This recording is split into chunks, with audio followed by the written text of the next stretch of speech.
विद्यालय को पाठ पढ़ा आसुवा 10म श्रेणी छात्र को धरी पकाई इंजेक्शन देदेले 5 जन युवक। गुरुतर छात्र सोनपुर डाक्तरखाना रे भर्ती। बौद्ध जिला मनमुंडा थाना गवजर गाँव में घटी एभली अघटना। सबुदिन भली आज तुलसीकटा गाँव काशीबाग पुओ संबित बाग गवजर उच्च विद्यालय को आसुथिला। तेबे स्कूल को पहुंचवा पूर्व गवजर गाँव में हठात 5 जन अजणा युवक आसी संबित को माड़ी बसी एक इंजेक्शन दे देथिले। फल से ही अचेत हो जाइथिला संबित।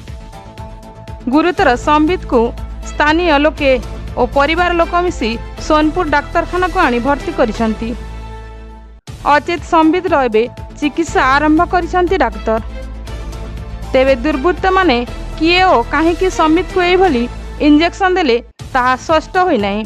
9:30 घर बाहरी को जाऊँ बाट परिश्रा गला सेन धरी देले आ इंजेक्शन मारे 4 जन धरले आ जने इंजेक्शन मारला मास्क पिंधिले।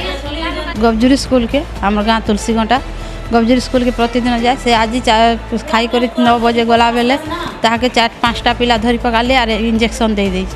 वर्तमान कंडीशन है वर्तमान मुझे न्याय चाहूँ पुलिस केस मोर पके के इंजेक्शन से पुलिस डिपार्टमेंट ताकू खोज लड़ी आज मो पुअर घटना है काल के अन्य पिला भी घटना है तापर से गोटे स्कूल मास्टर माने भी से दायित्व नेबार दरकार।